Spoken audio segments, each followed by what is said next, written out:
Afternoon, 12:09 UK time, June 8th. And yeah, the question on my mind is, are we in a risk-off environment? That is on my mind, and probably if you're fully invested, exposed to risk-on assets, you should be kind of asking yourself the same, right? Yeah, so let's take a quick look at the VIX. This is the monthly. Let's dial it in a little. Let's dial it in a little. This is the weekly. So, trouble with the VIX is not many leading indicators. When it pops, it really does pop. 2008. Yeah, look, I guess all-time low, right? Of on the VIX, 8.856. 8.56. Here we go on January 3rd, 2007. And I believe this was the absolute top of the US housing market, and which was also kind of UK housing as well, which went along for the ride, right? So the crash of '08 was actually a process, like 18 months, a little bit longer, process that occurred. And the tremors were being felt here in very beginning of 07, February 07. And the VIX kind of gave you a little heads up, right? Because the VIX never stays down for too long, right? And where are we now? And look, actually, this is also interesting to note from the VIX. The absolute high was this period, the '08 crash. And I've still yet to experience or see global fear like this in financial markets. I think it definitely felt bigger than COVID. It definitely felt bigger than COVID. And when was the actual peak fear? It should be September, right? Oh, October. Because they took back then, it took longer for Congress and the president and the Fed to get the money into the system, the liquidity, right? It was a credit crunch, right? There's never enough money in the system. You got to realize that. When there's debt instruments and interest tied to money, there's never enough money. And so you will have events where banks don't want to give out money to other banks, and then that's when you check the LIBOR interbank rates. We kind of had that again occur during this period. That was why the Fed was doing the repo operations, right? So there's always clues, before a crash happens. I'm not calling for a crash, but a crash is always potential, right? Determining what, and we're in a new kind of era with Biden and his draconian kind of capital measures, right? And capital always wants to protect itself, right?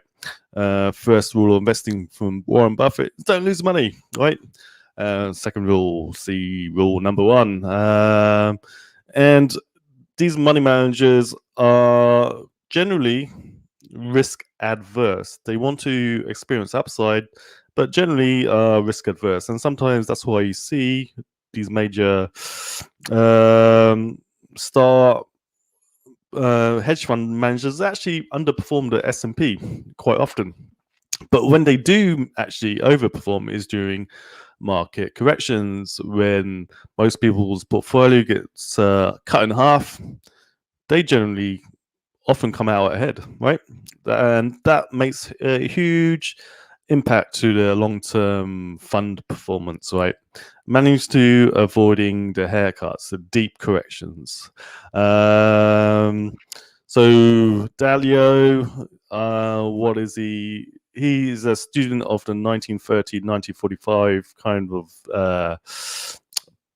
post-depression era, World War II kind of historian, right? He's a monetary historian. So you kind of got to respect these guys who go back in time and do that kind of work for us, right? And he breaks it down into 30-minute videos, and also write books and stuff. So he's freely discusses his knowledge, right? What did he recently say? Bitcoin was more favorable than owning bonds, debt, right? Debt notes. And what is it? What is the financial system? Is this you got your monetary base? And what is our monetary base now? Is it still US dollar, petrodollar? We're living in a post-petroleum world, it seems like, right? Post-petroleum world. Lots of dollar diversification going on. Foreign central banks have been shunning US treasuries for a long time now, and so that is a trend that is continuing a pace at a quickening rate. So when you have these major changes in terms of the backdrop of money, there's going to be shocks to the system, right? And we've been experiencing that. Even though the last year or so, people have been making lots of money, newbies have been making lots of money, which is also a warning sign, right? Markets don't like to give out money for free to everyone for a long time, right? It likes to claw some of that back. And newbies who haven't experienced bear markets kind of get, a lesson, right? So let's look at the top performing stocks. AMC, GameStop, I believe they must be, right? Nice double bottom and boom. Wow. January it actually started exploding, eh? And where did it come from? About $2, 272. That's a 35x. 35x. Taking out the all-time highs as well. Sorry for on in the slow stoke. And I don't know. Stokes kind of never really got up into the embedded status, right? It's on the daily. It kind of always gets overbought and falls back down. Gets overbought. So it could kind of flip here and then roll over. Yeah, potential. Double topping on a momentum. I don't know. Yeah, it's tough to call. And where's our next favorite high flyer? Because I never played these, but the kids did, right? The kids did. I took a look at GameStop before, right? Here we go. Target 620. Why did I have a target 620? Oh, yeah, trend fib projection, right? This actually kind of looks decent, right? But will it play out to taking out the all-time high again? I don't know. Still has potential, right? 174. 280. We're at now 280. Okay. Let's look at the Dow Jones. Let's look at the Dow Jones. So selling may go away. This is the month of May. The high was 35.1. Did New York Wall Street traders take that advice? We had one correction, right? We had one correction, ish. What do you call that correction? 1,500 Dow Jones move. What's that about? 5%. 5%. MACD. This is a PPO, which is basically MACD, right? Yeah, fading. It seems. Okay, MACD on a weekly. Now this is kind of worrisome, isn't it? We had a cross, histogram negative. Is this? Yeah, this is just the last post-COVID, right? Post-COVID. This is COVID crash.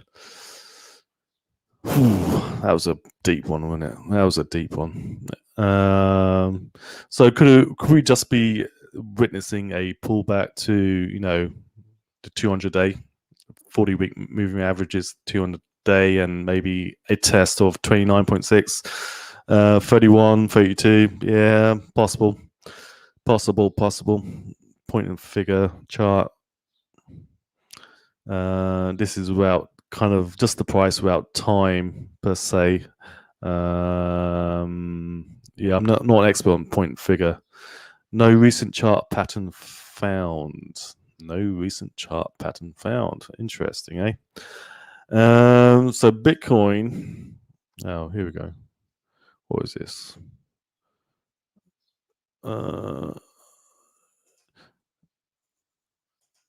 Oh yeah, last night I put a Bitcoin trade on. Well, I didn't put a trade on. Put the idea out there on TradingView. Well, it's kind of obvious, wasn't it? Kind of grinding line up. I'm sure other people called it as well, but looks likely, right? You buy a ticket, you take the chance. For a leverage trade. Boom. Yeah, kind of crashed overnight or crashed. It's like what was that? 35, 39. 35.9. Yeah, it was a deep one. 32.4. Wow. Almost 10%. Almost 10% on Bitcoin overnight. Wow. Is that true? Oh, boy. BTC in crypto. This was 13 hours ago. BTC in crypto tanks. Hex is a safe storehouse of value. Ever since I've gone into Hex, my stress levels have plummeted. Crypto is stressful! Exclamation. I don't care what anyone says. I'm sorry. I know it sucks when the things we love dump. Not giving up on 100k BTC, but goddamn, we're gonna have to work for it, right? Yeah. Will it happen this year? That will be something, wouldn't it? 2023, more likely. You might have to wait for the next halving, which actually is not too far away. I mean, that's the thing. Riding out of bear markets, if you're kind of pocketing gains along the way and into stable coins, it's so easy now. Well, easier. Before stablecoins, that was tough. So that's why you had those huge corrections, right? There wasn't as much proliferation of stablecoins, or the usage wasn't as common. So that's why 90% bear markets, 85%, 80% in Bitcoin were kind of common. People escaped back into fiat. Well, we've got our own crypto fiat right now, so they're established, right? You got True USD, DAI, USDC, and obviously the Tether, the biggest one, the Tether. So how did this do? Oh, interesting. We hit 176 sats on the Hex. Amazing stuff. So yeah, safe storehouse of value. Doge took a battering, right? But not as much as a battering as BTC. Oh, gosh. And that's the thing, BTC has come down a long way. What we're over at 50% still, or roughly 50%. We're roughly at 50%. So if we do a deeper correction, would it be like 62%? Will it be 75%? 75%? Back down to 15, 16. More than likely, if this continues, it's got to test the old high, right? But it never really does test the old high because everyone kind of watches that, right? I've seen that kind of play out before, where people anticipating, even back here, calling for 1,300 test. Back here again, $1,000 test, right? Which was this old high, right? 1,200, but 1,150, right? It never gets down there. It never gets down there. Apart from, would you call this a top of a bear? Mount Gox? That's more of an event. That's more of an event, right? Or was this the Mount Gox top? Yeah, it was in 2013. It was in 2013. But yeah, look, never got down to these levels. This was a test of kind of this top, 2019, December 2018. Never got down there, right? So, is that enough? Does it need to get down there to 20? I don't know. That's the speculation game we play, right? But is the crypto crash what we had in the month of May foretelling the Dow Jones to take a dump and stocks to take a dump?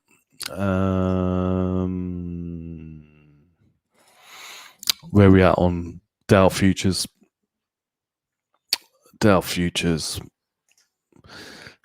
Let's have a look. Quick look. And where will investors run to? Is it going to be old-fashioned gold? Gold could lead the way for Bitcoin recovery, right? Gold peaked last August, right? So investors, big money managers allocated their gold profits into BTC, right? Paul Tudor Jones, etc., right? Is this toppy? Is this toppy? Stokes or embedded? Embedded.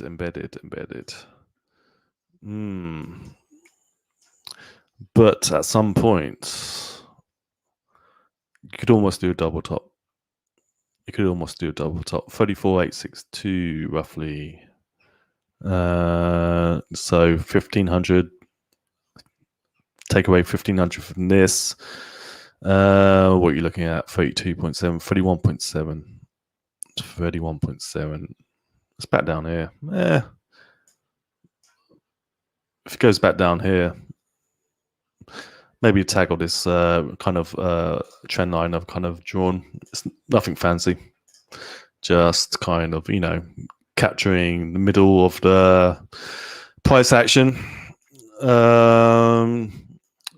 And I think I've got a kind of blow off top of this later this decade, right? I think we hit 64k at some point in this decade, right? Why not? We did 35. Why not? If the monetary base of the Fed gets expanded by 10x, according to Arthur Hayes, that's his prediction. What's that? 8 trillion to 80 trillion? Whoa. This would go even higher than that, right? Why wouldn't it? Yeah. Let's look at gold quickly and I'll call the video. Let's look at gold. $1,900. It's the flag. It's a year-long flag. That's the problem with gold. It just, stuff takes too long, right? This is over a decade. August 22, 2011. It took 9 years to take out this high. It took another year to form this flag. It just takes too long, isn't it? People haven't got that much time. But a small percentage in your portfolio is okay. What am I calling for? Just that flag protection. Yeah. But so when you get into a bullish precious metals, that's when you play the miners, right? That's when you play the miners. Let's look at the miners quickly. AG, probably my preferred silver miner. It's a solitary mining company, so it only does silver. I think it has 3 or 4 mines in Mexico. Mining friendly jurisdiction. What am I calling for? It's a large consolidation, right? It's a large consolidation.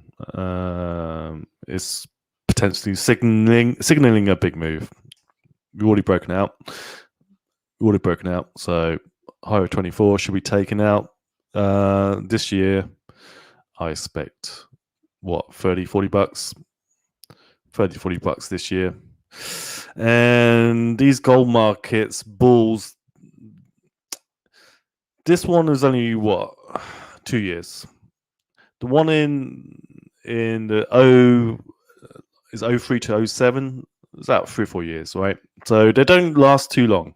They don't last too long. So if this is the breakout in 2021, we could be done by what 2023, 4, 5 the max, right? So triple digit on First Majestic.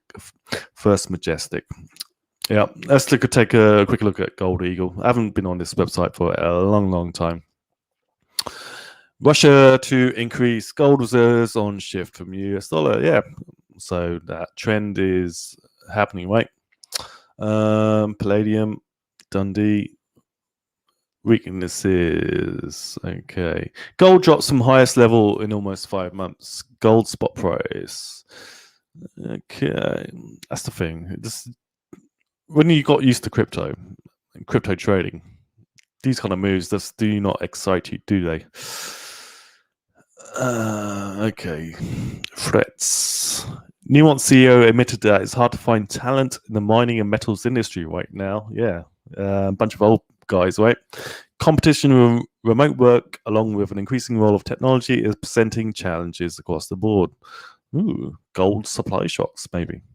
Bullish. The global chip shortage has quite a significant impact on platinum and palladium demand in the automobile industry, according to Suki Cooper. We're expecting a strong recovery across auto production to lift demand for both platinum and palladium.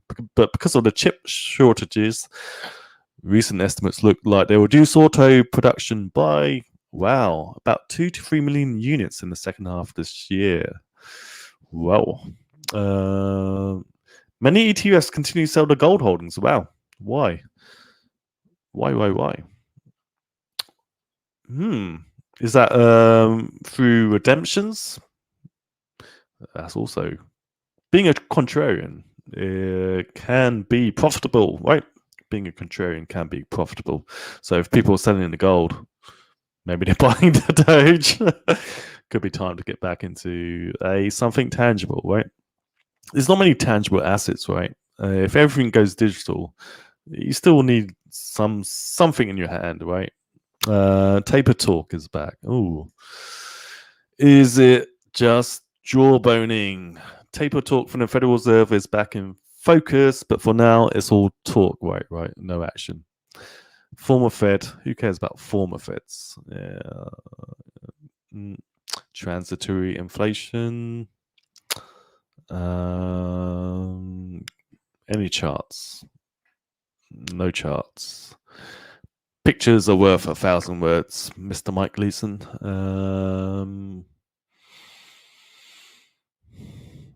Who did I like on this? That was Mark Mead Bailey. Yeah, I remember him being a good analyst.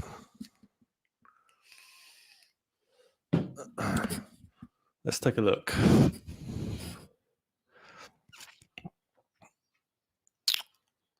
M2 trillion. 20.5 trillion. Wow. Amazing, isn't it? Amazing. And with I think June or July, Basel III accounting gets applied to central bank holdings of gold, right? Which limits the amount of paper short selling they can do. Yeah, you could potentially do a inverse head and shoulders on this pattern, right? Left shoulder, head, right shoulder, and $3,000, right? $3,000. So that will be a $15 trillion gold market. Then you add on top of that the silver market, which is way smaller, maybe 2-3 trillion. If that gets matured, up to $100.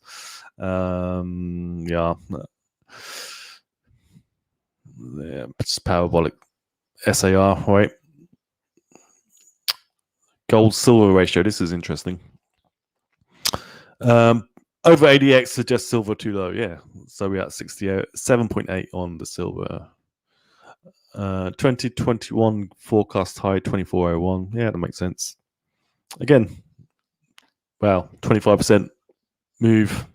But that's the thing with gold. You kind of have to play the paper markets to get a good return. You know, the futures, the GLD options. Options can be very, very profitable on the GLD. Economic barometer. The economic recovery is here. It's unlike anything you've seen. Is it? So S&P 500, we're at 42. The economy is supposed to be doing good. All right.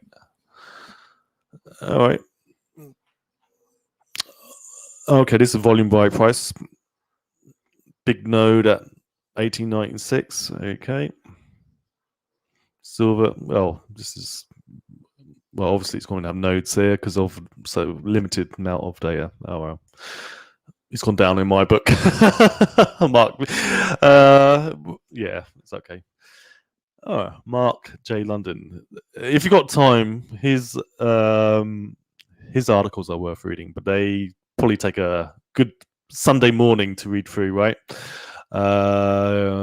Barron's Gold Mining Index, 1920. But he's a historian on financial markets, so he has some unique data points. So look at this chart. Weird, right? This is Dow Jones. And basically, when it's at zero, it's taking out all-time highs or at all-time highs. So look at this crash. COVID was a 37% bear market, right? It was crash. But this was the whopper. 08, boom. That was the whopper. That was the money maker. That's when I should have really made tons of money. I nearly did. Could have been retired by 30, but I had to work for another decade. Oh well. This is damn bullish. It's also damn inflationary, fast, foisted upon trusting world by the Federal Reserve (FOMC).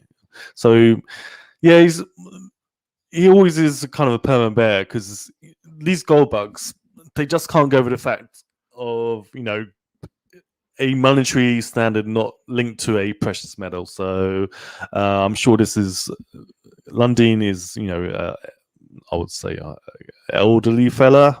So I mean, he's talking about Barron's Gold Mining Index, right? This is something that goes back to the 20s, I believe. Yeah. But let's have a quick look. This is an interesting chart, right? Major market indexes, bear eye views. So New York financials at all-time highs. NYC composite all-time highs. 4th of June. Okay, what is lagging? The Philadelphia Gold Mining Index, 30% off its highs. Everything else is close to its all-time highs. Do you want to short something when it's going up at all-time highs in price discovery mode? Yeah, that's the problem. That's why Fed distorting financial markets makes it extremely difficult for shorters, who are supposed to be there to provide price discovery. We got central bank price planning, essentially. Okay. Yeah, anything interesting? Silver bullion down 43% from all-time high.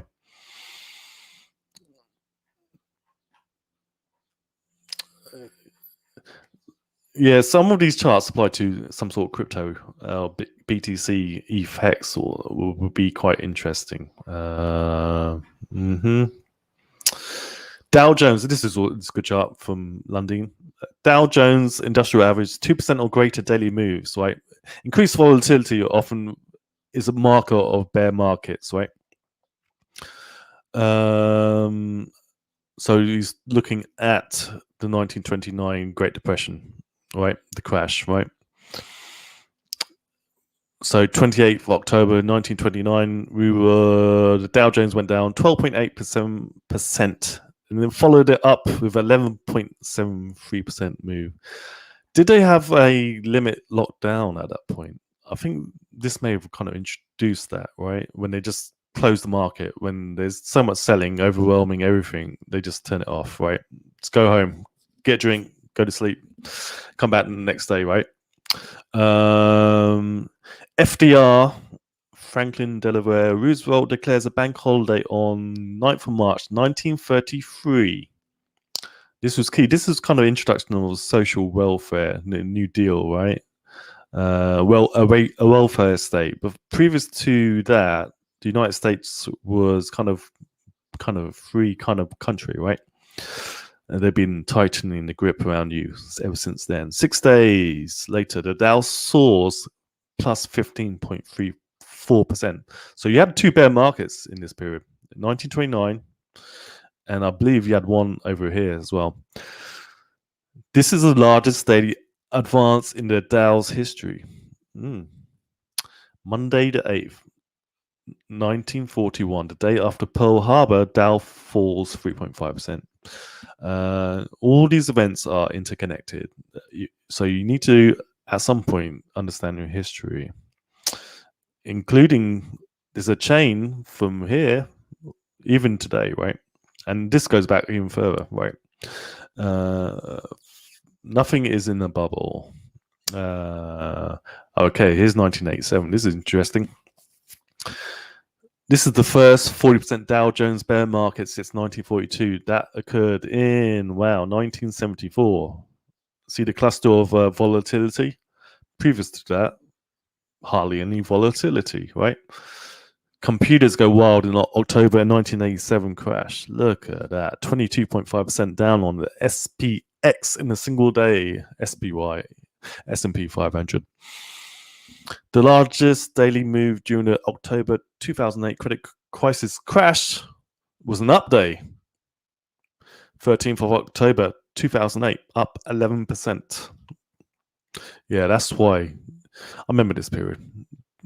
That's what kind of throws you off keeping short. When you get these huge spikes up, right? Huge spikes up. Yeah.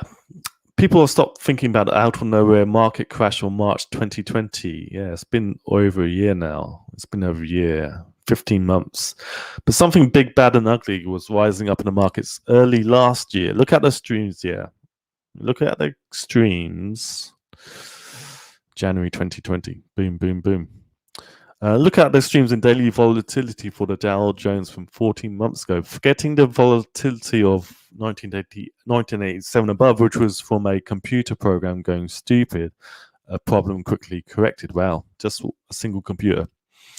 The volatility for those 27 New York stock exchange trading sessions were more extreme than anything seen in the subprime mortgage crash or anything else since 1960. If you promise not to tell anyone, I'll tell you a little secret. Gold and silver mining companies are in the early stages of a historic and massive bull market. That's probably these gold mining, gold bugs. They've been calling for a major bull market for decades, right? At some point, they'll be right. At some point, they'll be right. Yeah, to make the big money, one has to identify a big market advance in its early stages. Correct. Even for crypto, before the crowd comes in. Correct. Which is exactly the situation gold and silver mining is in now. That's probably true. Nobody's interested in this stuff. I'll show you my reasoning why I'm so bullish on the precious metal miners, and then you can come to your own conclusions, because after all, it is your own money. Do your own research. Barron's Gold Mining Index. So gold actually does well in deflationary environments. People rushing back from their investment assets, the speculative stores of value, back into something they know and understand they can hold, right? That's why deflation is actually bullish for gold. Kind of contrary to what mainstream financial press will tell you, that gold does well in inflationary environments. That is completely false. Gold does well when its interest rates are real rates are negative. Homestake mining, 1928 to 1938. So these miners, they move like cryptos, right? They move like cryptos. Single digit up to 240. But here, this is during the Depression. Single digit up to 50?